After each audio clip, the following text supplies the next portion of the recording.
Yo, everybody, welcome back to the motherfucking Minority Sports Report RASSLIN edition. Oh, I'm about to pull my back again. Throw it out. I'm your boy, Big Black. And your boy, Game Dollar. Game Dollar. We got a lot of break that shit. I'm gonna break my knuckles, dog. This is hard steel plastic, my guy. You know, that's how they get down. That hard recycled plastic. Hard. Everything is steel in wrestling. Okay, it's fucking steel, sir. The steel plastic, though. You're goddamn right. The steel chair, the steel 2x4. Everything's the steel thing. Steel wood table. Yes. Oh my God! Do the on fire steel wooden table. My God. Yeah.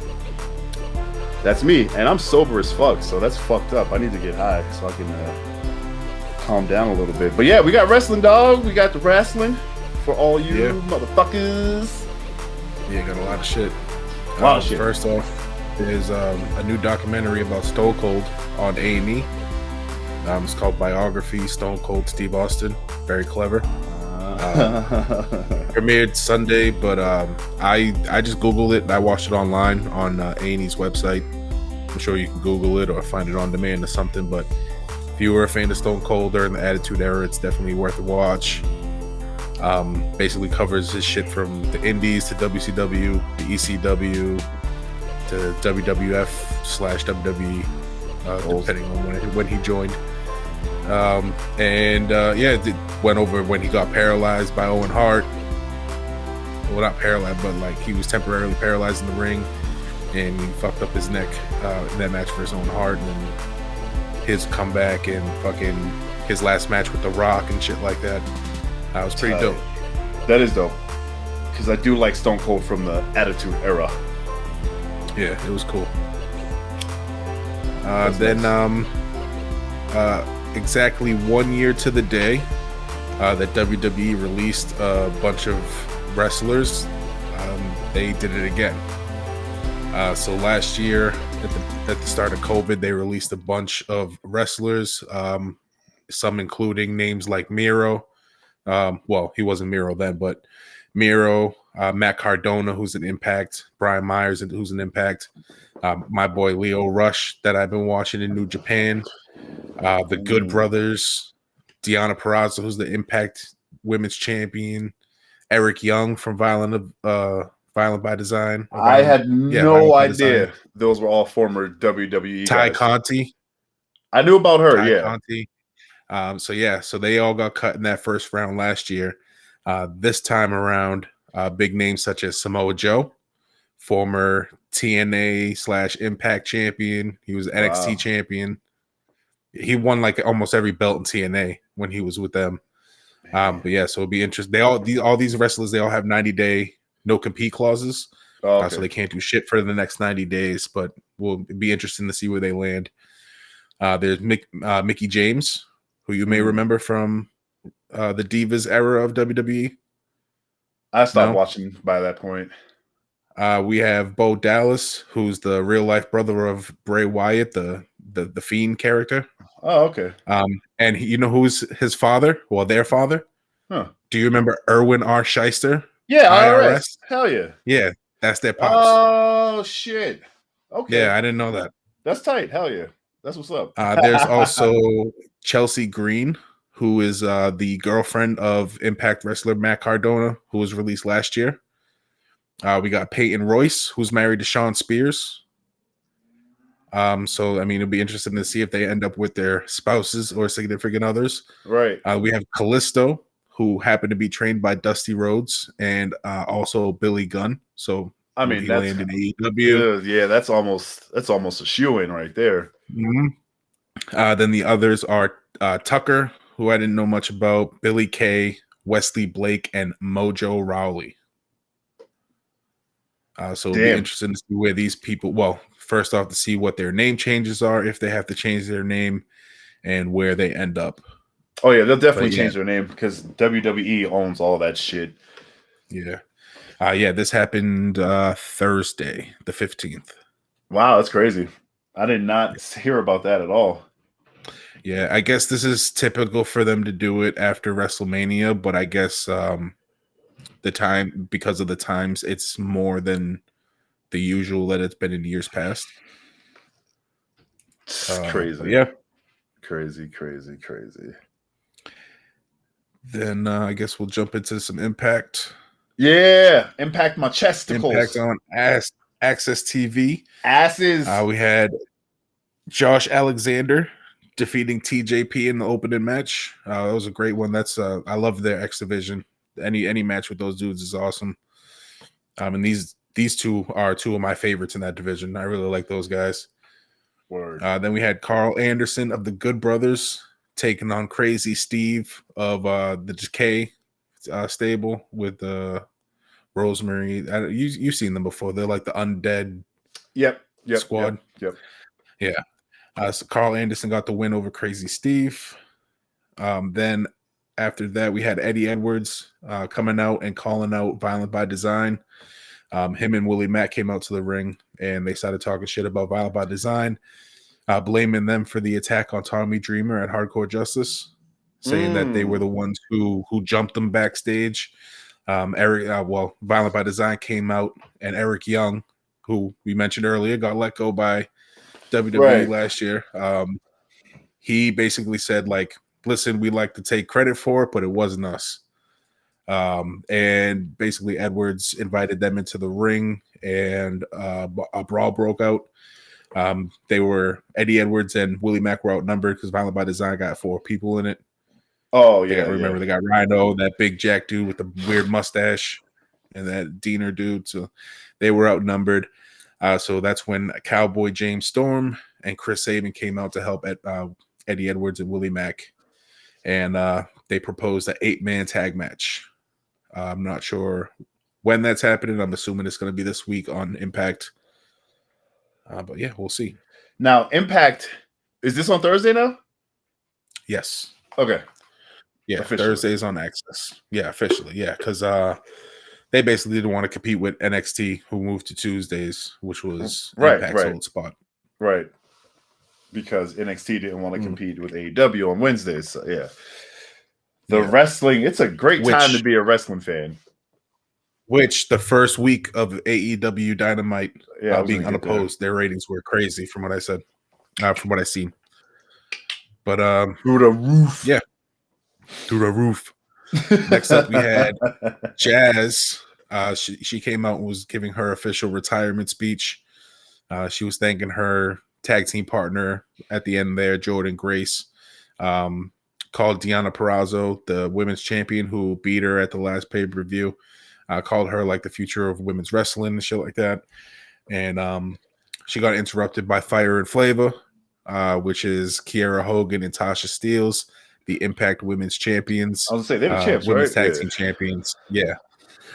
They told Jazz that she needs to take her ass to the retirement home because she couldn't beat her, and Jordan Grace couldn't beat them in the tag team title match that they had a few months ago. And then out of nowhere, ref appeared and said that per co-VP Scott D'Amore, they had a match versus Jordan Grace and Jazz. So they had a match going on. Jazz eventually got the pin on Kiera Hogan. And after that match, she continued her retirement speech. And that's when like the locker room came out onto the staging area and shit like that and started clapping for her and cheering for her. That's what's up. So that was cool. After that, we had a Pick Your Poison match. Whoa, sounds scary. It wasn't that scary. It's basically Matt Cardona and Brian Myers got to pick each other's opponents. Oh, that's tight. So Matt Cardona picked Jake Something to take on Brian Myers. Brian Myers ended up getting the win over Jake Something in that one. And then Brian Myers picked Sami Callihan to face Matt Cardona. And Sami Callihan got the win over Matt Cardona. After Sami Callihan got the win, he grabbed the mic and he continued his little shit with Trey Miguel. Basically told Trey Miguel that he wanted to join forces to take over Impact. Trey Miguel came out, refused. Callahan then revealed that he was the one behind the attack on Tommy Dreamer. Oh, okay. Said he did it to give Trey Miguel the opportunity to like shine on a pay-per-view and shit like that. And then Trey Miguel side like basically attacked him. But Callahan ended up getting the upper hand, beat the shit out of Miguel with a chair, finished him off with the exploder onto a chair. Yeah. So yeah. Poor Trey Miguel. That's fucked up for real. And then to end the show, we had the Rebellion press conference. So it was Kenny Omega and Rich Swann with Don Callis basically leading the press conference for their champion versus champion match at Rebellion. Omega and Don Callis were talking their shit. Rich Swann really wasn't trying to like engage with them in the shit talking. He basically jumped Kenny Omega, and that's how the show went off the air. It was quick too. They didn't like overdo it or anything. It was a quick little press conference. It was nicely done. Remember how we were gonna hate on the Moxley contract signing and shit, and then they did it like short and sweet, and we loved it. It was basically the same shit. Fuck yeah. Oh god, I hate those contract signings, man.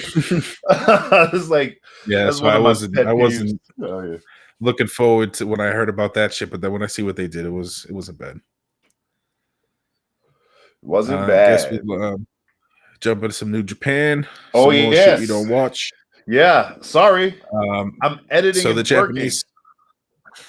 So the Japanese side, they're still doing the Road to Wrestling Dontaku 2021. They had a bunch of house shows over the last week, but like I said, those things are just a bunch of random 6-man tag matches and 8-man tag matches and shit like that. Nothing too crazy happens with those. On the American side, the New Japan Strong, they're still running the New Japan Cup USA tournament. Yeah. First match wasn't part of that, but we had a 8-man tag match. We had Jordan Clearwater, Adrian Quest, Barrett Brown, and Mysterioso defeating the DKC, Kevin Knight, Alex Coughlin, and Carl Fredericks. I did not watch that match. Then in the co-main event, we had the semifinal for the New Japan Cup USA 2021. It was Filthy Tom Lawler, the dude from Boston, former MMA fighter. He defeated Hikuleo, so he is moving on to the finals. And then on the other side, we had Brody King defeating one of my new favorite wrestlers, Leo Rush, in that semifinal. Rush. So, yeah. That was New Japan Strong. New Japan Strong. I appreciate you, dog. Go ahead and take a little water break there or something, because I think we're about to jump into Dynamite. Yeah, finally.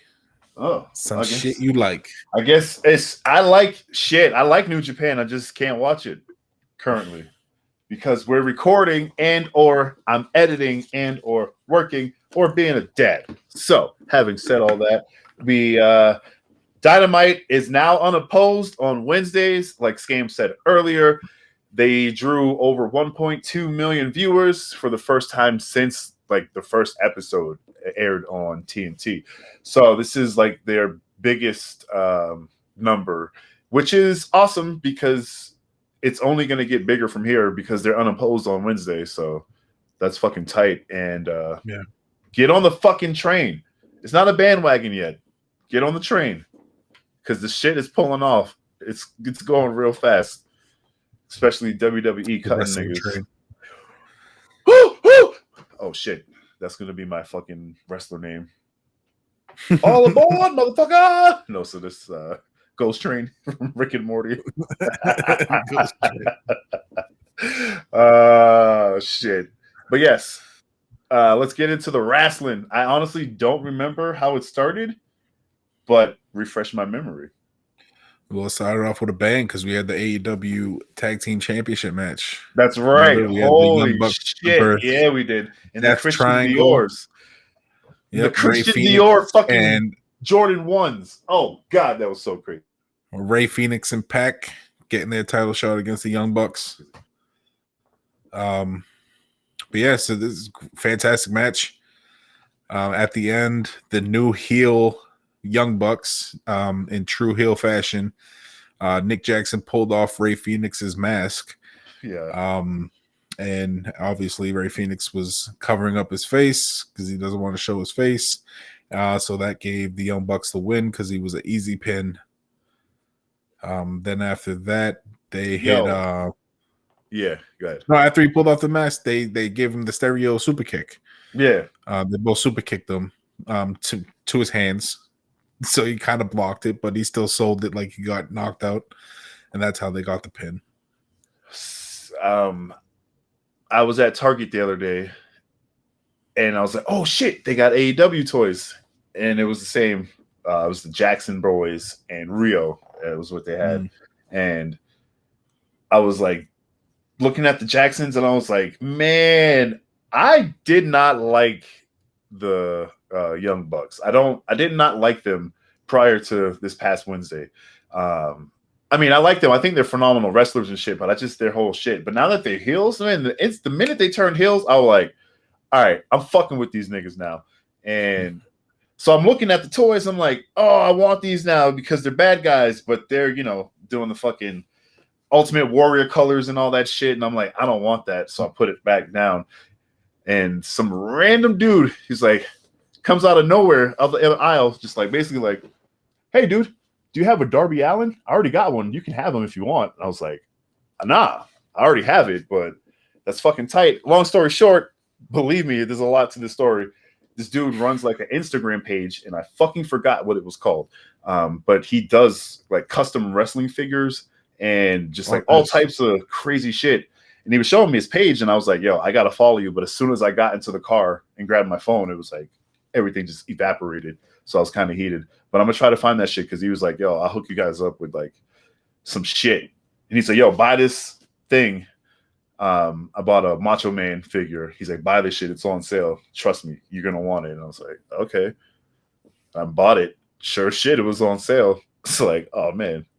Thanks, random white dude. His name was Justin. I do remember that. I don't remember what his last name was, but that shit was crazy. It's totally random. Thanks, white Justin. Yeah. Random white Justin literally, in Colorado. Hey, dude, do you want this Darby, man? Because I already got one, bro. I was like, I've never in my life was like offered up a fucking toy, because, yeah, whatever. But anyway. Yeah. I mean, the toy collecting community, there's a lot of weirdos, but there are a lot of good guys there. Yeah, no, that shit was tight.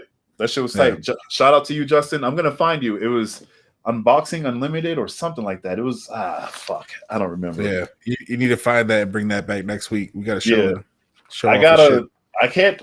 I've been trying to think of it. Literally, when did this happen? This happened Saturday, I think. So I've just been trying to remember, like, since Saturday. Like, fuck. What the fuck was his name? But yeah. Did you give him our shit? Nah, because we was talking about wrestling. I didn't toys, and I didn't have my phone, and it was COVID. I was gonna say if you gave him our shit and he's listening, tell him to hit us up. Well, yeah. Obviously, I thought about that in hindsight because he was like, "Fuck, I don't have any cards or stickers," and I was like, "Yeah, I don't have my phone, man." Yeah, it was weird, and I didn't really want to talk to him because I just wanted to get the fuck out of Target. You know what I'm saying? Anyways, it was tight though. He was cool, and I definitely spent more time talking to him than I wanted to, but it was worth it. It was worth it. It was definitely worth it. Saying all that shit to say all that, it was worth it, and I'm gonna fucking find his shit. Don't you worry. But nice. Okay, back to actual RIP W. Back to AEW. RASSLIN. Next up, there was a Pinnacle interview. I don't remember what was said, and I did not go back to find out. It's fine. Then we had talk about those anyways. So then we had Jade Cargill and Red Velvet going at it. Their feud finally came to, not an end, but came to a minor collision in the ring. Yeah. I mean, it was a solid match for two young, like up and coming wrestlers. But yeah, Jade Cargill got the win over Red Velvet in that one. Yeah, Jade Cargill's.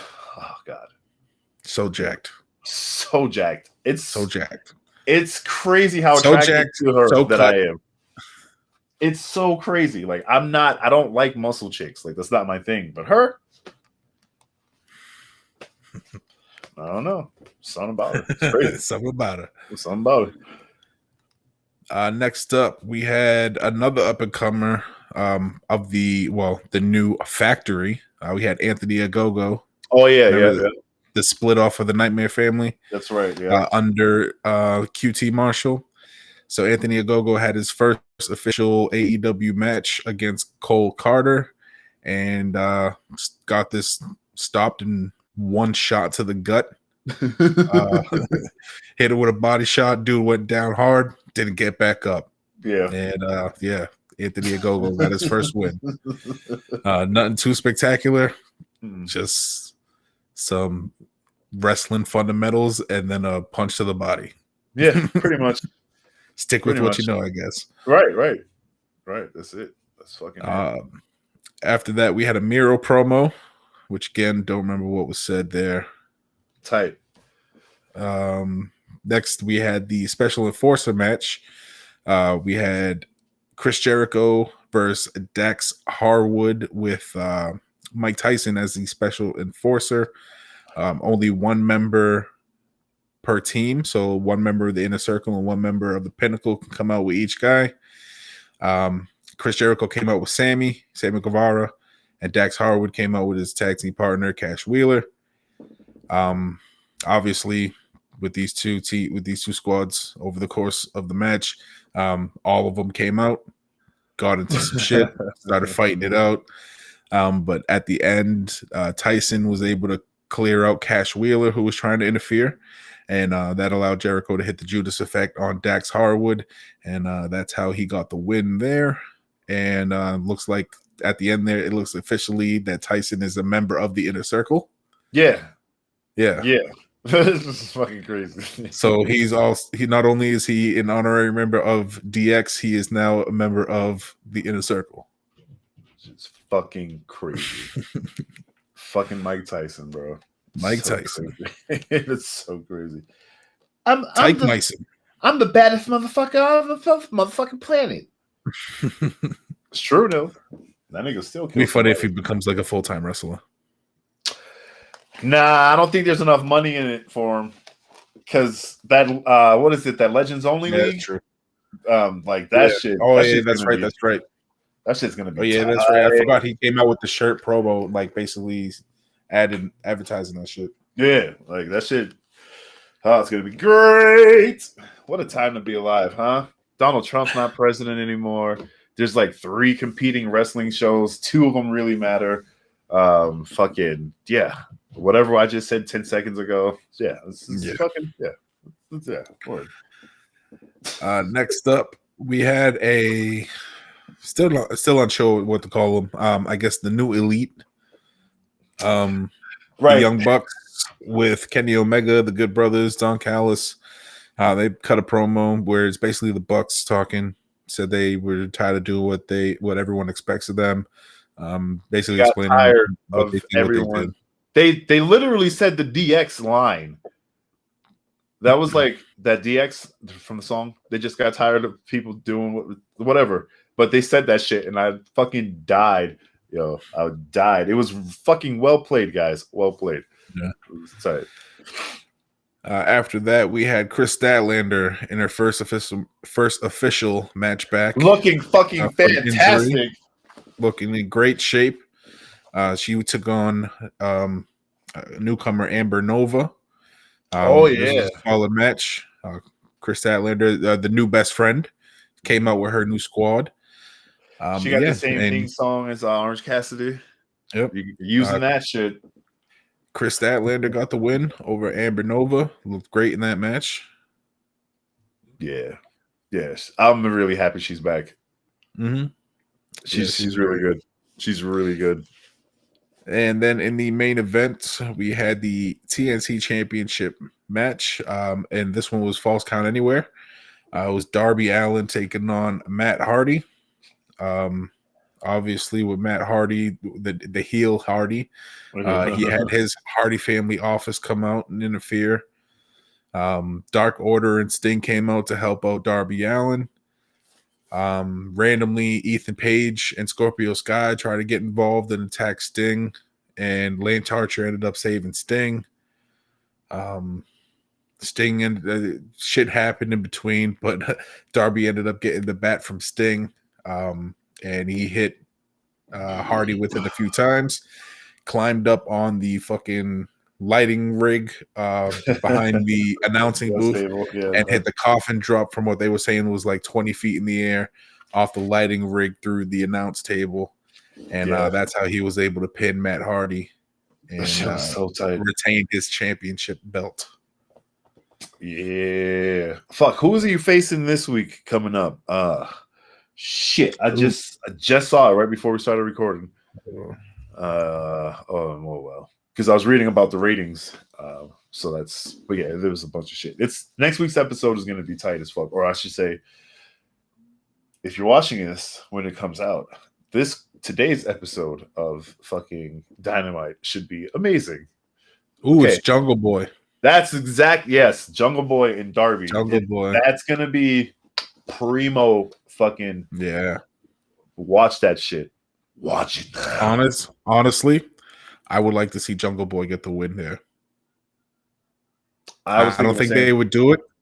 I don't think they would do it because Darby. I think they could keep Darby the champ for a very long time. Oh yeah, but I could also see them putting the belt on Jungle Boy. I could. I think he'd get a bigger push before that happens, though, because Darby got a mean push before he took the belt from Cody. Yeah, that's true. But yeah, it's gonna. Regardless, it's gonna be a good one. It's gonna be a great one. What does JR call them? Slobber knockers. Slobber knockers. Hell yeah! It's a good old fashioned slobber knocker, or whatever the fuck he says. I heard his barbecue sauce is dope. I don't know. Yeah, I never tried. I stick to that Sweet Baby Ray's. You know what I'm saying? Mm-hmm. Shout out to Sweet Baby Ray's, sponsor us or some shit. You know what I mean? Like I will literally get a bottle of Sweet Baby Ray's in like 15 seconds. That's how close I have that shit in standby. In every fridge in my house, there's only 2. I got fucking Sweet Baby Ray's ready to go. Ready to go. Nice. Oh man, that's still plastic. Holy shit. Man, I gotta put this down. It hurts. It hurts. Don't hurt yourself. I did. I hurt myself. Don't hurt yourself. Put you on injured reserve. Don't hurt yourself. Pressing like and subscribe in that bell icon. Do that for your boys. Thank you for watching the fucking Minority Sports Report Wrestling. Ooh, I got a dope t-shirt. Shout out again to Cortez. It's the exploding barbed wire death match featuring Kenny Omega and John Moxley. It's backwards because the way I'm recording, but it's cool. And it's a nice shirt and it feels good. Fuck, it's so new. You still got the tag on it? Still got the tag in that shit. There we go. Let's see here. Boom, just a piece of it. I got half of the fucking tag off. This shit's tight. But yeah, again, thank you for watching us. Follow us all collectively at TMS Reports Game. Where can they follow you, bruh? Follow me at Game666. I'm gonna make like a fucking crazy ass. I'm gonna make a sick fucking cut for you sooner rather than later. And it's gonna be. I'm just gonna cut you off every time. You can follow me at. It's gonna be awesome, crazy shit. And you can follow me. I'm at the Beatnik, just a regular old-fashioned Beatnik there. Just follow me, because we do cool things on the internet. And thank you for watching, and we'll talk to you motherfuckers next week. Peace out. Later.